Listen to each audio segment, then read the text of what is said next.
你们俩在这儿窃窃私语说什么呢？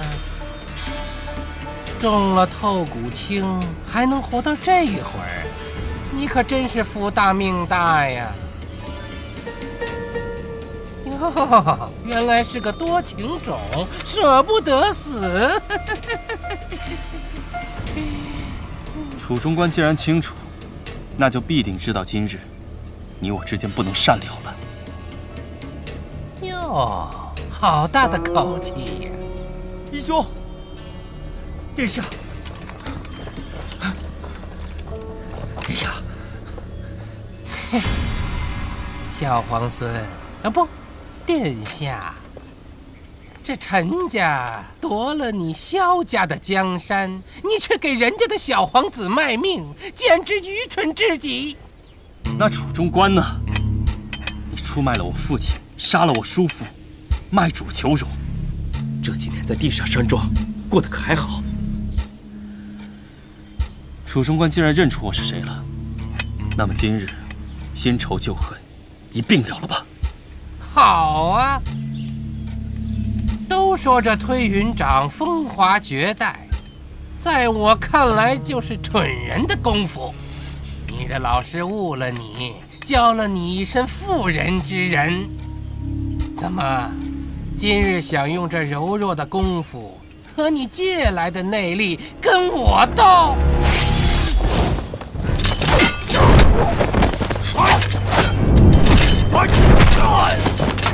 殿下，别冲动。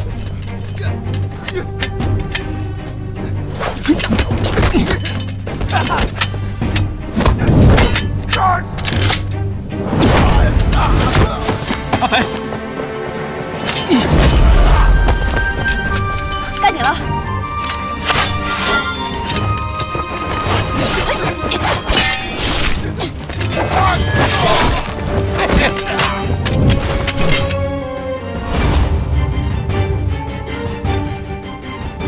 好刀法，有意思。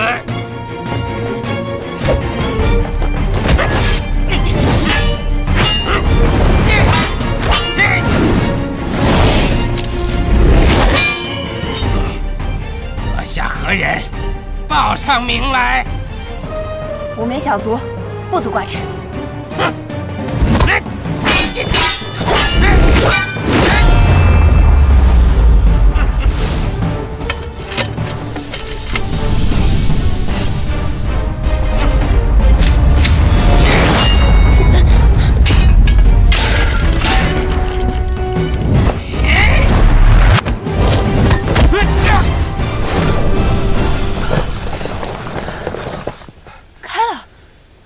开了。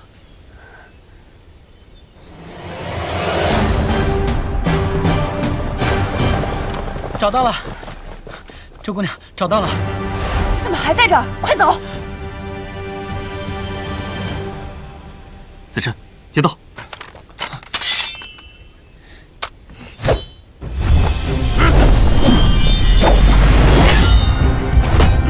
殿下，回去好好读书，以后别搞乱七八糟的，浪费时间。义兄，快走，拉他走。走不，义兄，义兄，放开我！周姑娘，小主，走啊！快走啊，小主！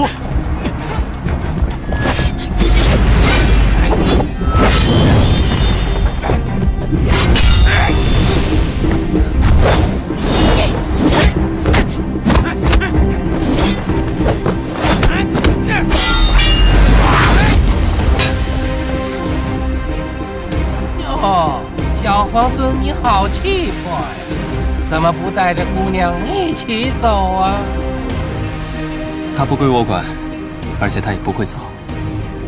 楚州官，既然你执意不肯走，那便留下吧。好啊，那我就陪殿下再玩玩。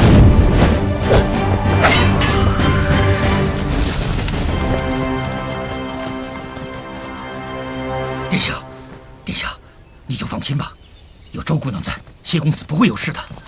刚才他送咱们走的，便是周匪周姑娘了。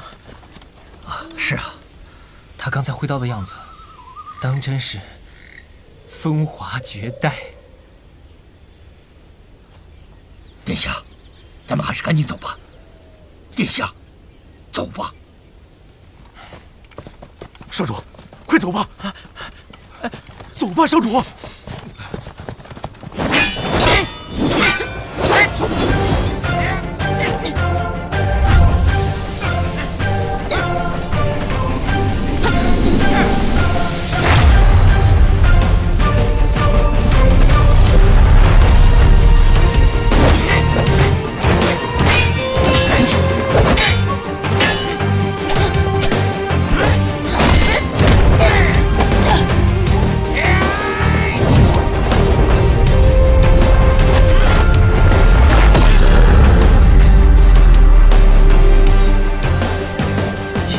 内力就是要跟你一命换一命。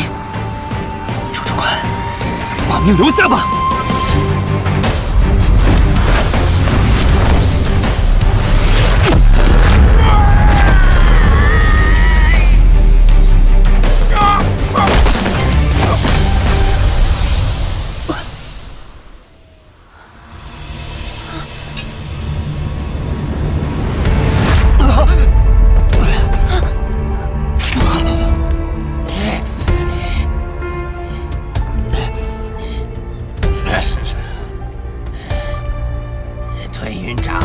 虽说是妇人之仁，但果然名不虚传呐。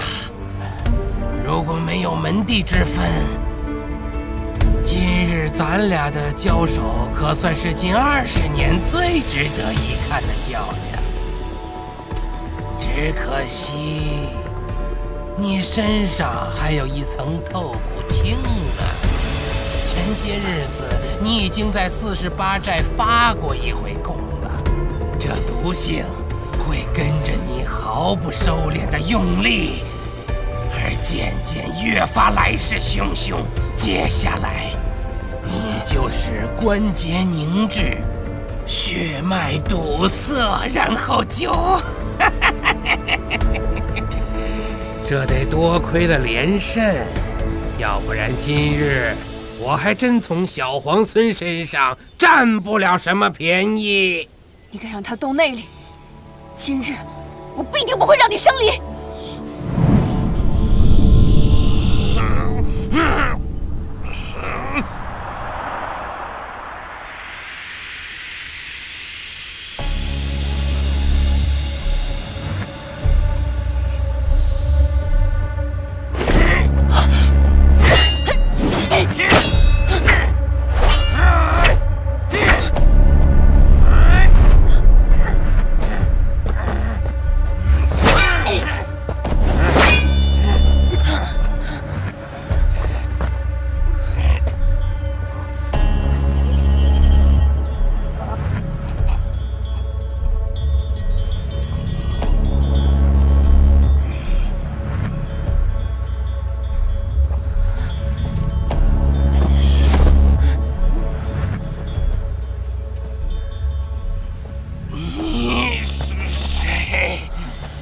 我是大药谷唯一的传人，我是硬核从。当年我大药谷叛徒连胜，投靠了你们地煞，引得你和沈天树血洗我大药谷。今天我终于可以报仇雪恨了。不过也多谢谢你们，要不是你们把他逼得如此狼狈，我也没有这么轻易就得手。硬核从，你仙云。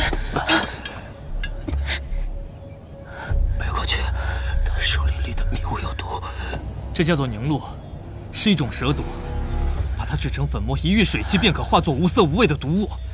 刚才你们打斗的时候，楚中官可是吸入了不少。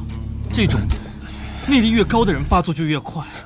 楚中官果然名不虚传啊！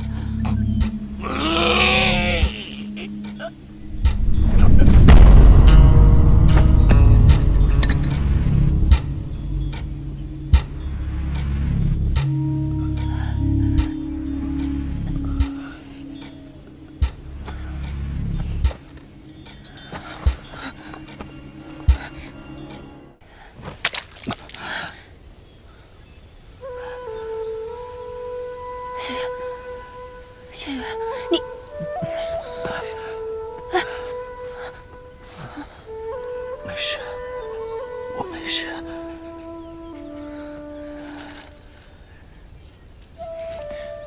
这个给你。什么？这是凝露的解药，刚才你肯定也吸入了一些。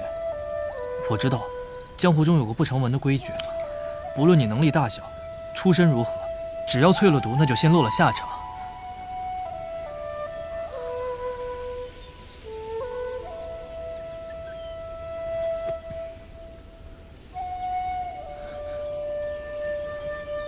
这瓶凝露我做出来3年了，一直没有机会用。今日要不是你们把他逼到穷途末路，就凭我那点微末的本事，他一走进这林间就能发现我。所以，是你们帮我杀了仇人，我欠2位一个人情。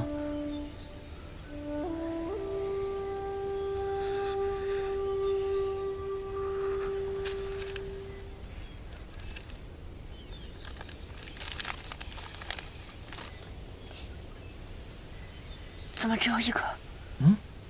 你怕吃不饱？他不用，他身上有透骨青啊。透骨青乃是天下奇毒之首，他身上有这尊大佛坐镇，百毒不侵啊。别说是吸入了凝露，就是把我的凝露直接装到海碗里给他喝，那也毒不死他。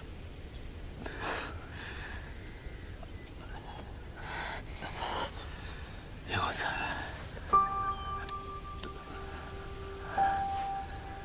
老家能不用这种尊称说透骨青吗？不过，我先前就同你说过，他时日无多，再加上这次又强行用内力疏通阻塞的经脉，算是毒上加伤，谁也压不住。反正我是没办法。你刚才不是说欠我们俩人情吗？拿什么还？还，一定要还，但得是我做得到的事儿。譬如你让我解这透骨青的毒，我就做不到。对了，还有最后一法值得一试。距此2里外，有个菩萨庙，你们可以去那儿拜一拜，说不定还有希望。你不是大药谷的传人吗？连个江湖庸医都不如，简直是浪得虚名。我是大药谷的传人，可我不会救人。当年师傅讲药理的时候，我总是偷着溜出去玩。后来大药谷3000典籍被连胜与玄雀劫掠付之一炬，只留下我这么个不孝弟子。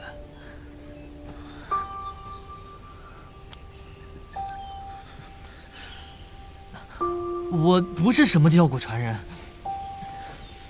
你们还有什么事吗？没有，我就先走了。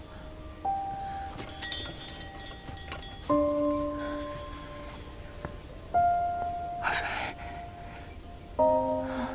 一派一人都有其数，都有其时，这没什么。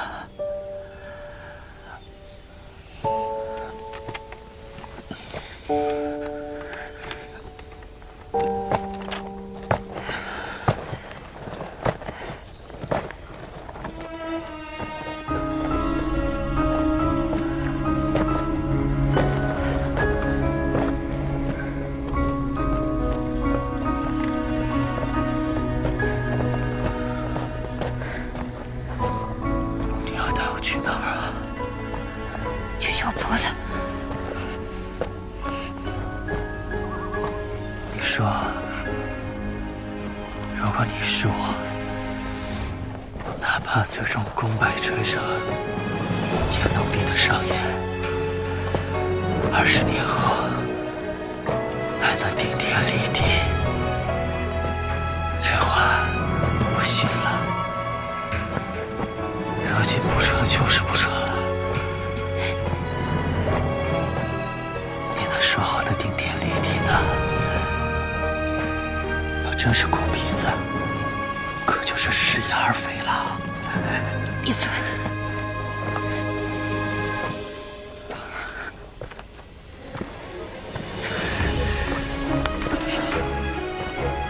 好，美人儿。喜欢你这副到死如铁的心。先把我放下来，我想和你说几句话。你给我少说2句。阿飞，很多事情，譬如生老病死，既然已经注定，便是人力所不能及。别说了，不信这个。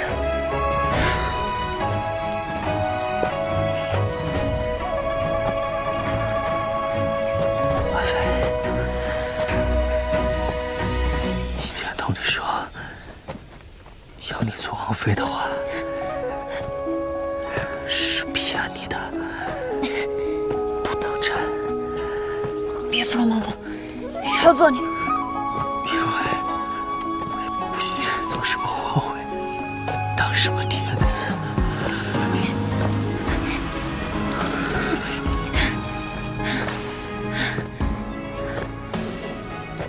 其实我想过，自己会死在何时何地，又该葬在哪里，才能魂归故里。但是这会儿，我不想回什么剑阁，我想跟你去48寨，去个随便什么的地方，生着个山野犬夫，死成个山鬼灵媒，闲了就骑骑你，爱大了就跑，跑个10天半个月，等你气消了再回来。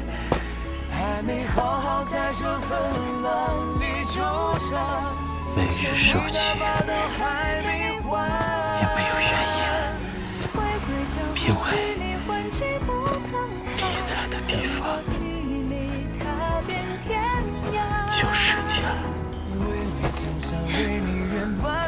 江湖险恶，日后难免在于强敌。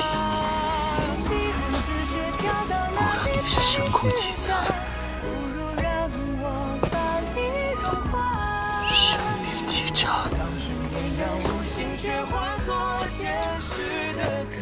自从在黑牢里，你带着一些瓶瓶罐罐回来，跟我说交代重要，那时起，你就是我心里的天下第一。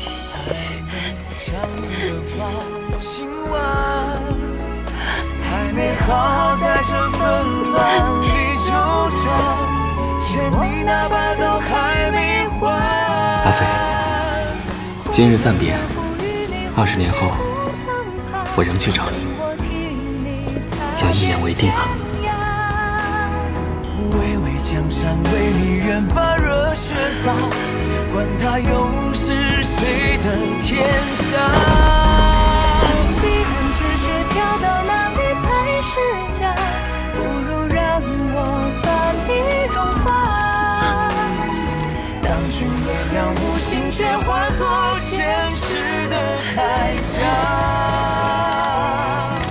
挚爱无话，脚步与你换季不曾怕，等我替你踏遍天涯。巍巍江山为你愿把热血洒，管他又是谁的天下。气恨之血飘到哪里才是家？不如让我把你融化。当初炎阳无心，却化作前世的铠甲。挚爱无话。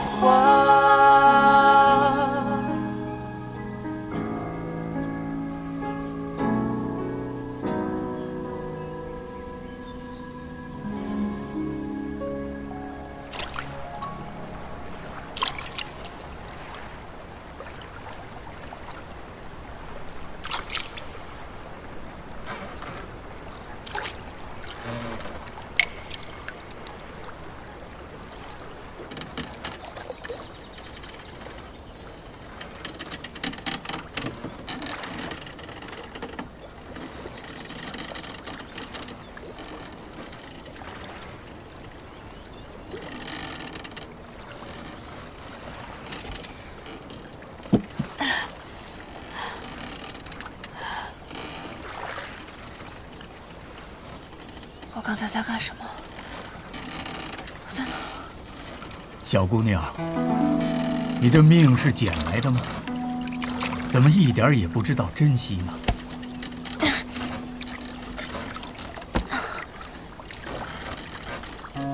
你中了蛇毒，自己不知道吗？兜里就装着解药，偏不吃，怎么？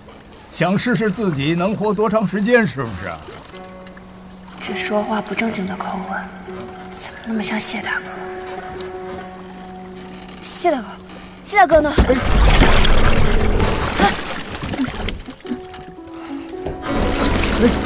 慢着点，慢点来。哎呀，你们这些个慌里慌张的小施主啊！大师，那个跟我一起的人呢？阿弥陀佛。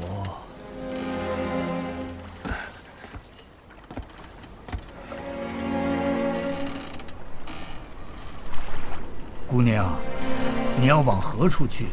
老衲送你一程。我应该去哪里？要做什么呢？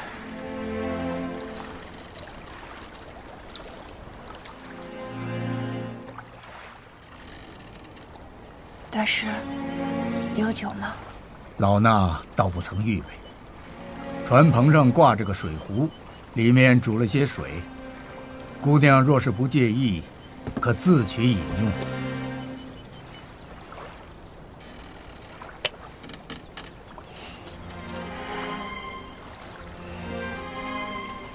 药的味道。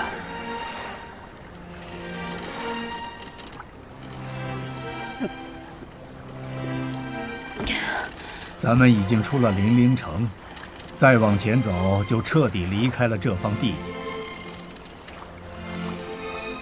你想好自己要去何处了吗？零陵城，我该回客舍找李安、李胜，别让他们担心。可是找到以后呢？继续查海天一色，但他人已经不在了。想不出来也不要紧，你记得自己为何而来便是了。可是他已经没了。不对，不对。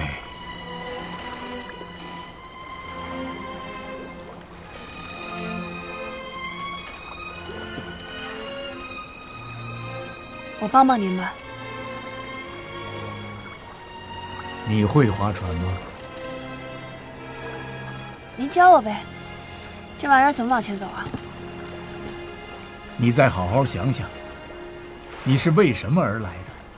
想通了，就知道该怎么往前走了。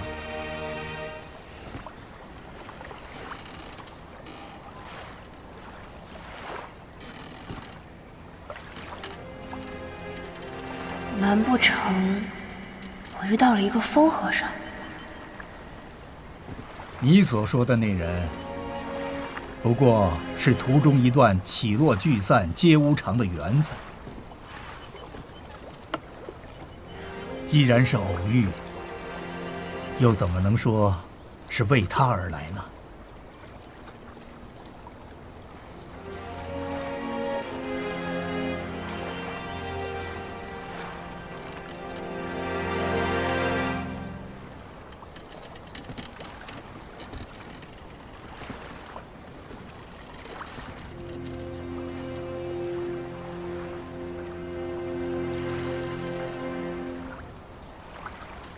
刚开始，我是为了长辈交托的义庄跑腿的事儿上路的。不对，老衲别的不知，只知道跑腿不过一段路，跑完就完了，不是开头，也不是结尾。你呀，必然还有别的来意。我没有别的来意，这是我这辈子第一回下山。平日里就是在山里随便练练功，哪有什么开头结尾？在山里练功？那么你练功是为了什么呢？因为喜欢啊。既然是跑完了腿，又没找到人，回去继续练功，岂不理所当然？为何跟我说，不知往何处去？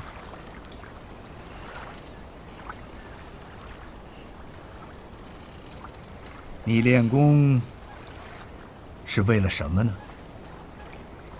练功是为了什么？最开始，只是为了博大当家一个点头，而后来，这是破雪刀重出江湖后，其刃下第一道亡魂。就算只剩我一个人，我也一定会把你安全送回48寨。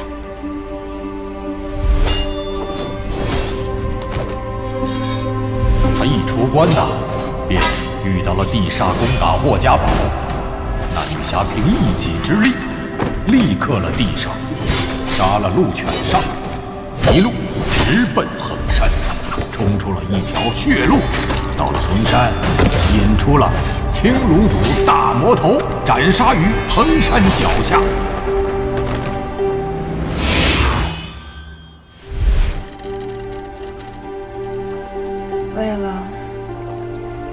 为了先祖的刀吧。双刀一剑库龙手的故事已经过去了，我们这些不孝子孙，拿着先人留下的刀剑，苟且尚且艰难，太窝囊了。我总觉得不该是这样。宁门之后，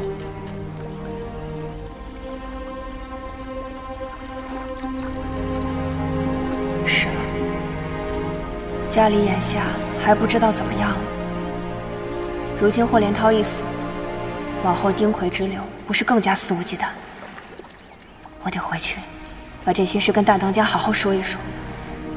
还有海天一色，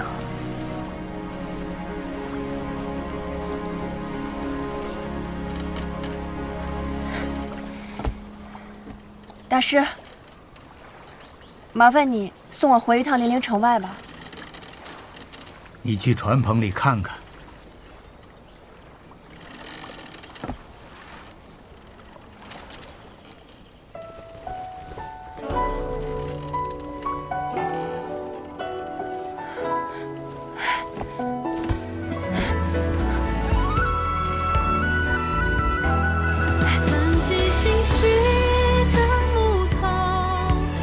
身凡景英雄老，梦中山花如飞，如见故人红袖照，有情那一句交代，比性命重要。不有江湖之约，也不令那庙堂高，只有这许足够，爱你为报。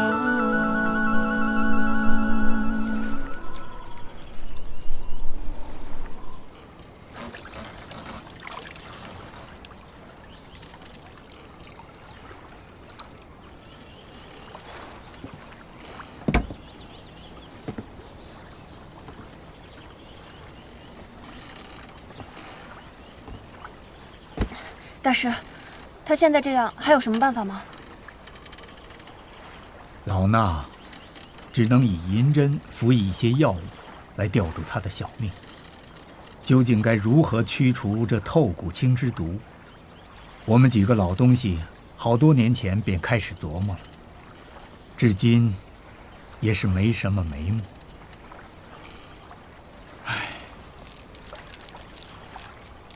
老衲听说推云掌重现江湖时，便觉着不好，一路找过来，不料还是晚了一步。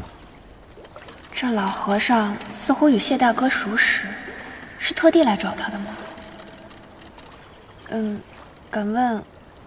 敢问前辈您的法号是？可算想起来问了。你不如再好好想想。还忘了什么？老衲只是个云游四方的野和尚，法号同名，想必你也没有听说过。这是谁啊？还真没听说过。那不成器的后生，便是我的弟子。不过，他虽出自我门下，却是个俗家弟子，也不是什么带发修行的。他小的时候自作主张剃过头发，只是我知道他一身尘缘，便没替佛祖收他，没人理他。几年过后啊，他自己觉得怪没意思，又自行还俗了。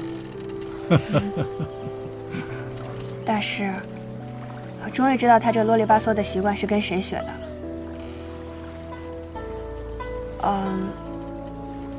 谢大哥，他跟我说过，他有一位师叔，将毕生的功力都传授给了他，所以才压制住了透骨青。用极雄厚的内力将透骨青封在他的经脉中，当时是我亲自下的针。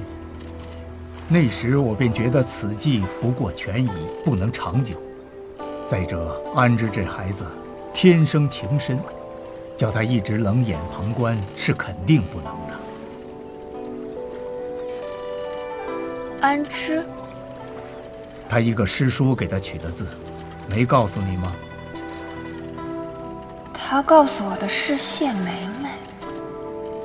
前朝突发兵变，安之尚在襁褓之中，是一个老中官将他抱出险境，遇上了我们。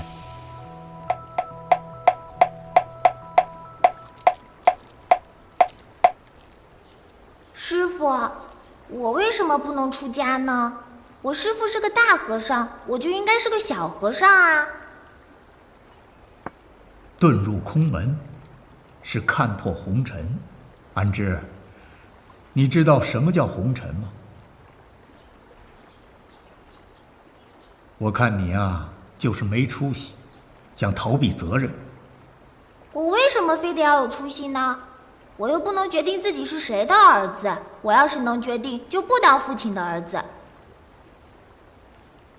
那你想当谁的儿子？打鱼的、撑船的、挑担的，都可以。这样我就不必读书，也不必练功。等将来长大了，我可以卖力气为生。当个跑堂的或车夫，跑堂的可以耳听八方，车夫可以走南闯北，岂不比现在快活？阿弥陀佛，师父，我说的不对吗？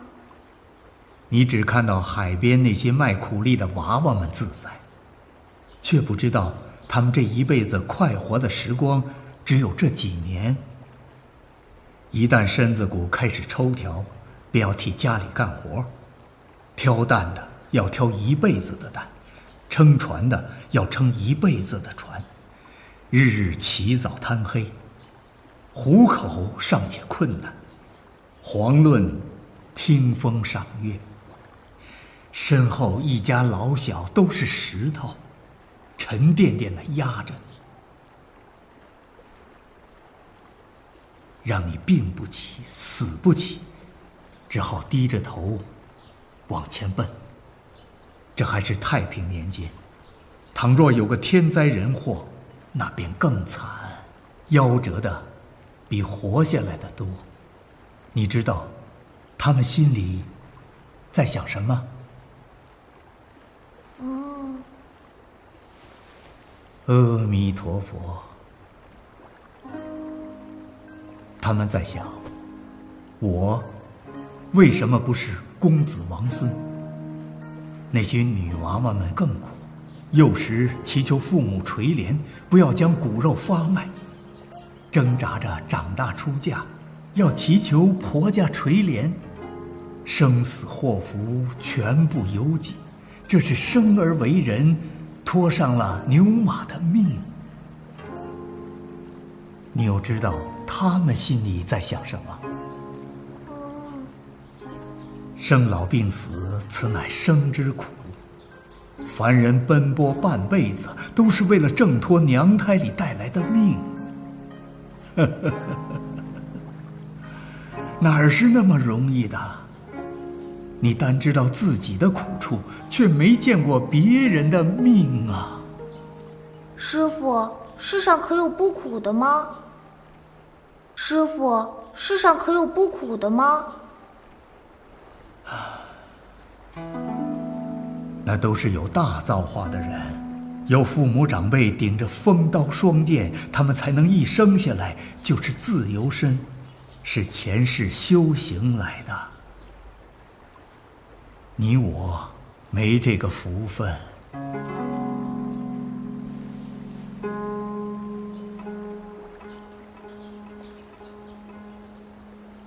小殿下，小殿下，小殿下，小殿下，你在哪儿呢？小殿下，小殿下，小殿下，你可不能胡闹啊！小殿下，你要是出了家，小家江山可怎么办呢？小殿下，你的父亲还有先皇都在天上看着你呢，小殿下。你快出来啊，小殿下！你出来啊，小殿下！总算是喊累了，闭了嘴了，到最后还不是我赢了？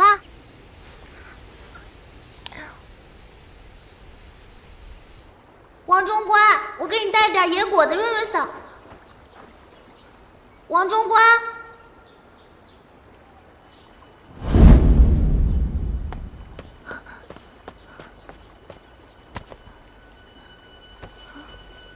老奴仅余残存之身，身负主上所托，罪无可赦。倘贵人们垂怜，千万勿要立碑祭扫，再舍老奴的身后之福。只愿烧成一把灰，撒进东海，这样老奴就能一路向北，飘回故土。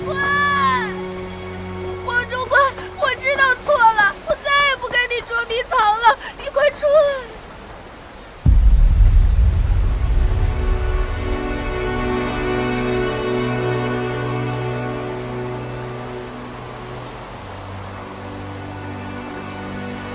你别吓唬我，你过来好不好？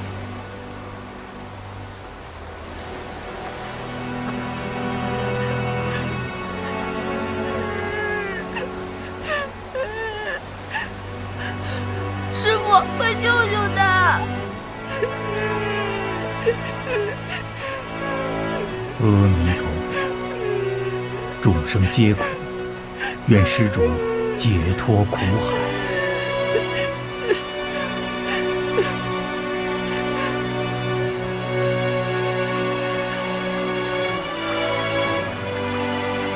自那之后，他就仿佛变了个人，学文习武皆是一丝不苟。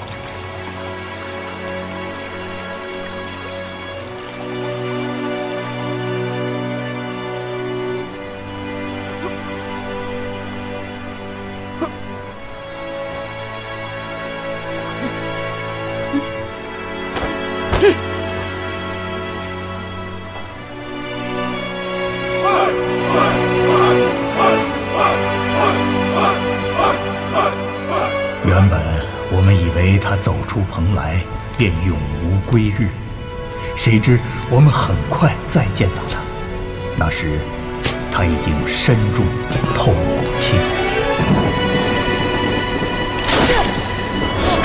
早知如此，不如当初让你师父带着你出家。师叔，你别难过，我现在反而觉得轻松得很。我现在就要用内力把透骨青锁在你体内，可保你无虞。但是你要答应我，以后不能再和人动武。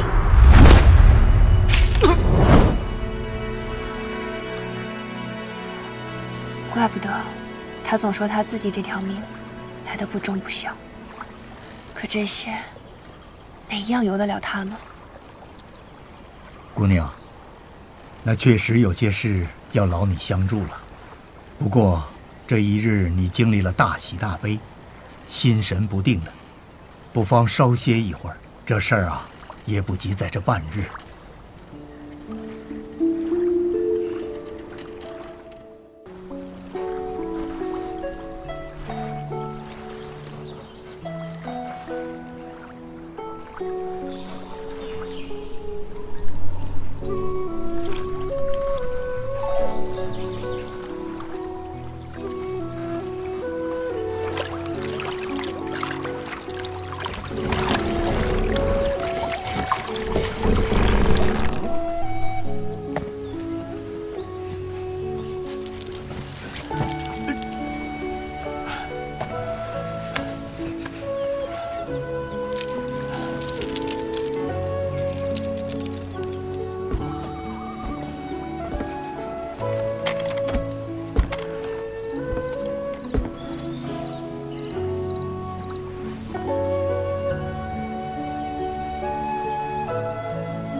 大师，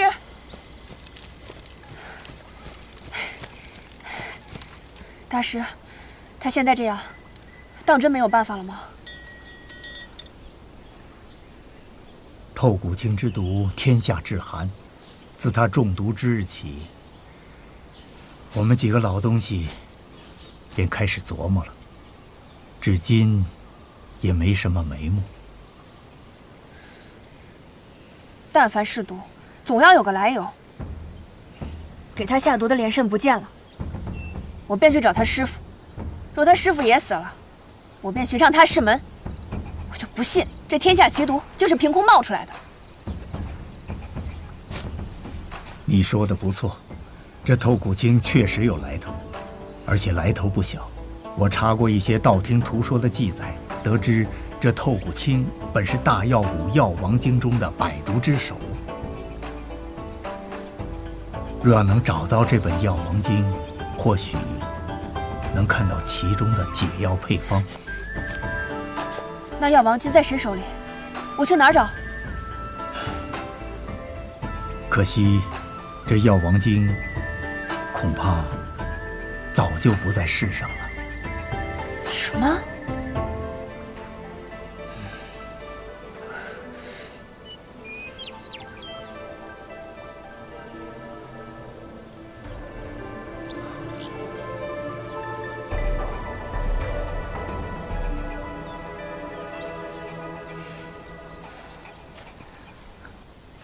此事说来话长，《药王经》的作者名叫吕润，也是一位天纵的英才，一生穷尽毒术医术，写成了这本《药王经》，是大药谷的镇派之宝。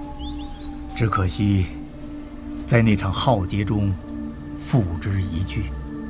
种瓜得瓜，种豆得豆，世间万物皆有因果。这事儿，怪不得你是安之的命，也不应该抱用到他头上。这种因果，我不认。哼，你这丫头，刚刚还伤心的找不着北，这么快就缓过来了吗？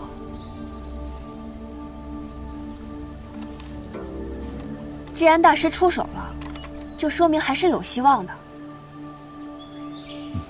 否则您不会对我说这一番话，对吗？你心地纯良，难得对贪嗔痴之苦却看得这么透。大师说笑了，只是我贪的东西和他们不一样罢了。这小子总说他命不好，我看未必。大师，您跟我绕这么大一个圈子，现在总该告诉我，您所托之事是什么了吧？我不日便要带他回蓬莱去了。若要救安之，老衲只能先用三味汤吊着他的性命。三味汤？三味汤共3剂，老衲这些年在中原行走，就是为找些散落各地的驱寒圣物。如今已经配出了第1味，待他回到蓬莱后，就给他喝下，能暂时保住他的心脉不冻结。3个月内，再喝下剩下的2味汤，或许他还有机会醒来。可这药引要用天下炙热的毒药来以毒攻毒，这东西可遇不可求啊！实在不知是否能寻到，只能看缘分了。那他喝了是不是就好了？3味吊命，只是治标不治本。老衲实在是才疏学浅，翻遍药典，也只能想出这权宜之计。3味过后，我明白了。大师，您只需要告诉我，这些驱寒圣物该去哪里找呢？算来，西北极寒之地的火莲不日便要开花，这是10年一次的机缘，连生9地，9朵长成便是最佳摘取时间。若是错过，这又是一个10年。且看你能不能赶上了。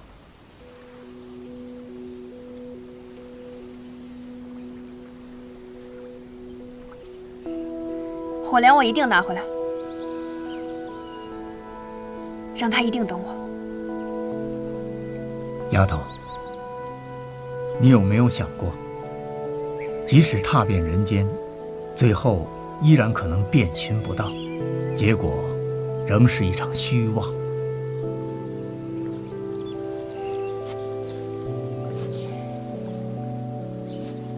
之前我背着他行走，那时候我真的以为他已经死了，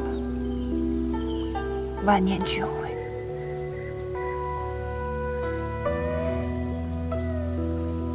但是现在我知道了还有解救他的方法，纵然很艰难，但那也是一线希望，不是吗？周小友果然是玲珑剔透。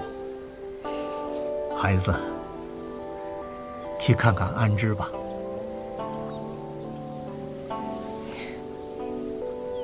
不，等我拿到火莲再来看他。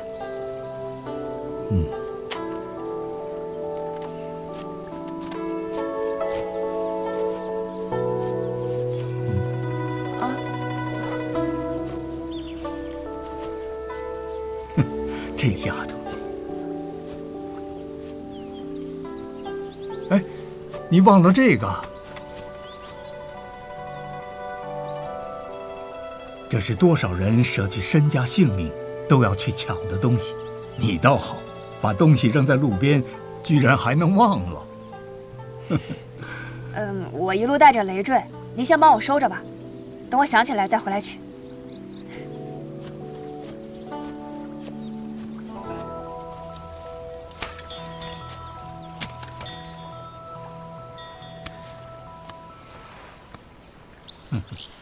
年轻人呐，真是不同寻常。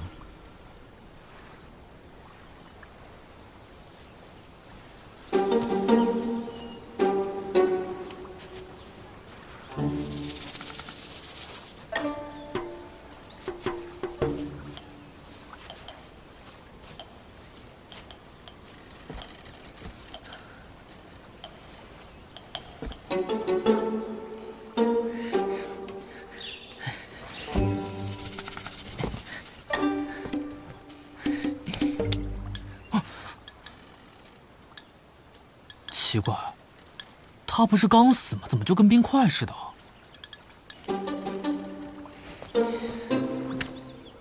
谢兄，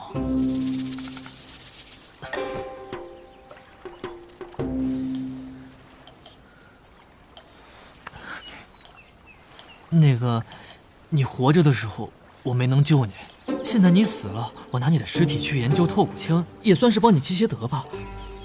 你应该不会怪我吧？你要是不说话，我就当你默认了啊！阿弥陀佛。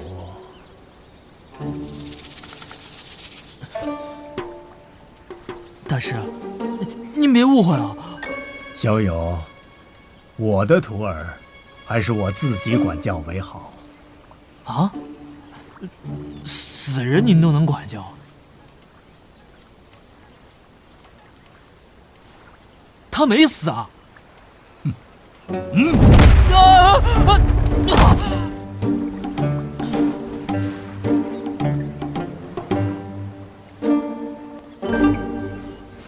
阿言，这这么荒凉，又没什么行人，不如我们今天先回去。要走你自己先走。我怎么可能把你一个人留在这儿？你武功又……武功怎么了？你挺好的。我的意思是说，我不知道怎么跟你哥交代。我不用你管，也不用你告诉我哥。他倒是自己稳坐客舍等阿斐回来，也不想想阿斐遇上地煞那些坏蛋怎么办？你们这是没有良心的家伙！去那边。哦。哎呀，疼死了！对不起，对不起，我不是故意的。哎，手帕给你，手帕。也不知道阿斐怎么样了，他遇到地煞，到底是他倒霉还是地煞倒霉？阿斐武功是比我们好，但那又怎么样？遇到危险，他也没有人照顾。我一定要找到他，不找到他，我就不回去。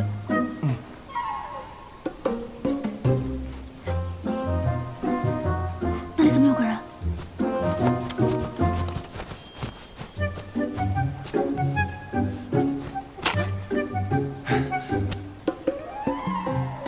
萤火虫？怎么挂在这儿？赶紧快去抬他！哦。